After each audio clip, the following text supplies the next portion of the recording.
O que podemos aprender com a vida e com os escritos do apóstolo Paulo? É sobre isso que a gente vai conversar aqui nesse vídeo de hoje, tá? Eu sou o Kennedy e aqui nesse canal nós pensamos a vida e a fé de um jeito prático, bíblico, objetivo e que esteja contextualizado com o nosso tempo, tá bom?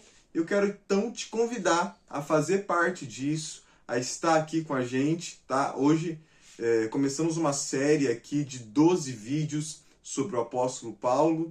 E não somente isso, aqui tem lives semanais aqui nesse canal, que nós estudamos textos das Sagradas Escrituras. Nesse momento, nós estamos estudando o livro de Gálatas, tá bom? Já estudamos Eclesiastes, Romanos.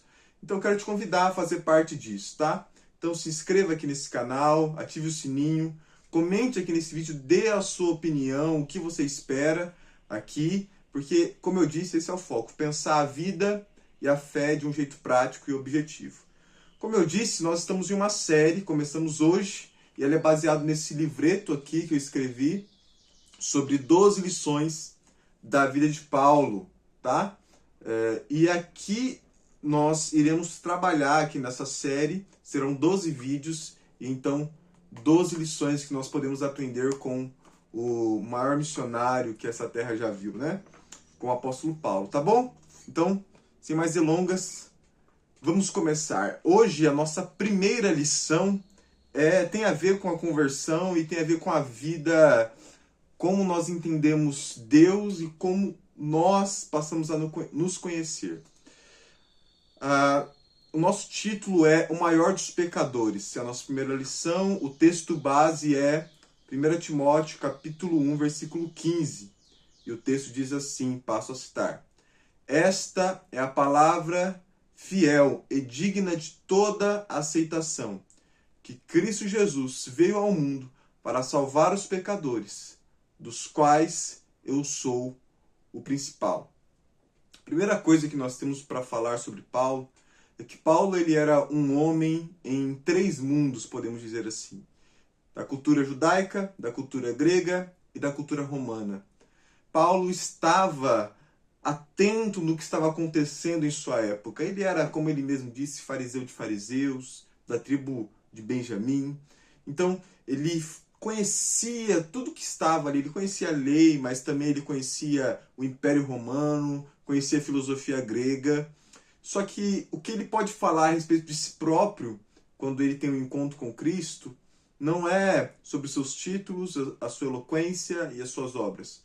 O que ele diz a respeito de si próprio é sobre a sua pecaminosidade, é a consciência de quão mal ele era. Vale lembrar que Paulo foi um perseguidor da igreja. E aí eu quero frisar que Paulo não se esconde, ele se declara o principal dos pecadores. Isso não é uma falsa modéstia. É o testemunho de quem teve encontro real com Deus Santo. Porque quando temos um encontro com a santidade de Deus, os nossos pecados são revelados. E Paulo não se esconde embaixo da sua grandiloquência, da sua alta cultura. Ele não se esconde, ele se revela. Ele não mente quem ele é. Isso é extremamente importante. E em um contexto onde que a hipocrisia crescia muito, Jesus questionou muito isso, Paulo decide ser sincero. E essa sinceridade de Paulo, ela reverbera na história da igreja. E aí eu passo a citar aqui alguns nomes. John Bunyan, na sua autobiografia, John Bunyan é aquele que escreveu o livro O Peregrino, um dos mais vendidos da história. Na sua autobiografia ele diz assim: graça abundante para John Bunyan, o chefe dos pecadores. Venham e escutem, todos vocês que temem a Deus, e eu declararei o que ele fez em minha alma. Então veja que Bunyan, ao falar a respeito de si próprio, ele se denomina o chefe dos pecadores. Podemos citar aqui também Jonathan Edwards, que diz: muitas vezes pareceu para mim que Deus marcaria a minha iniquidade de coração e que meu leito estaria no inferno.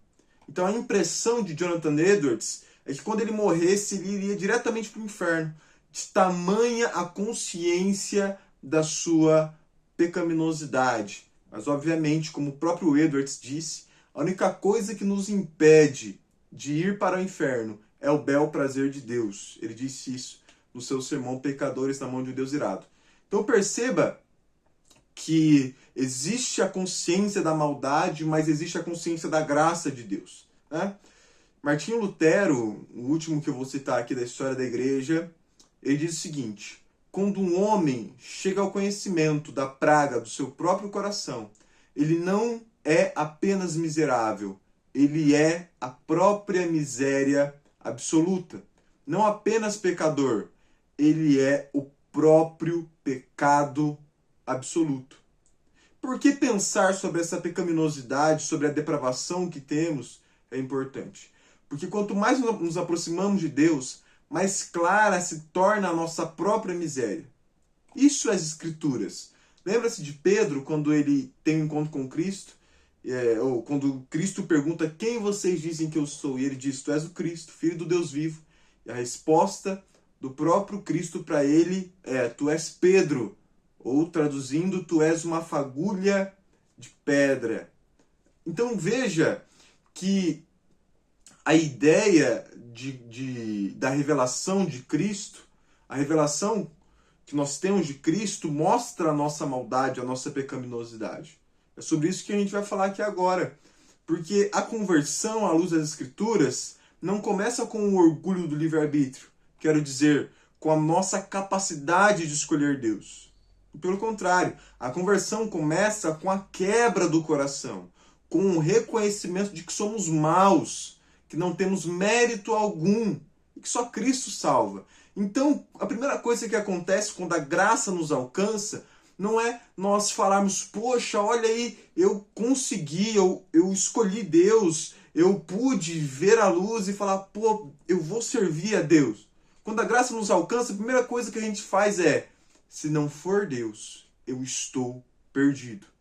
Se não for a obra redentora de Deus, eu estou condenado ao inferno, porque eu o rejeito todos os momentos da minha vida.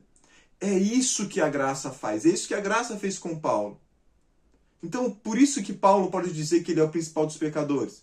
Mas ele não acaba aí, tá? Mas antes de ir para esse próximo ponto, eu quero frisar que se o evangelho que você tem ouvido não te está fazendo ver a sua miséria pessoal, não é o evangelho bíblico que você está ouvindo. Isso é um fato, tá bom? Versículo 16, 1 Timóteo capítulo 1, versículo 16, Paulo diz: mas por isso alcancei misericórdia, para que em mim, que sou o principal, Jesus Cristo mostrasse toda a sua longanimidade. A graça que salva também nos humilha. Paulo sabia que ele não foi escolhido porque merecia, mas para que Cristo fosse exaltado através da sua transformação. Então veja que Paulo ele se reconhece como o principal dos pecadores, mas ele também reconhece que a misericórdia, que a graça de Deus e que Deus é longânimo ao ponto de convencer até o principal dos pecadores. Isso faz com que a graça seja eficaz, porque a graça ela foi eficaz para salvar até o maior dos pecadores. Tá bom? E aí eu finalizo aqui com a ideia de que Paulo ele reconhece então que ele não merece essa salvação por conta da sua pecaminosidade. E isso vai nos direcionar para o nosso próximo ponto, porque nosso próximo ponto, que nós vamos falar no próximo vídeo, é: Deus tem um propósito para cada um de nós. E aí eu espero contar com você no nosso próximo vídeo dessa série. Tá bom, gente? Essa foi a nossa lição de hoje, a consciência de que somos pecadores, não somos melhores que ninguém, e que a única coisa que nos faz ter a salvação é a boa vontade de Deus. Tá bom, gente?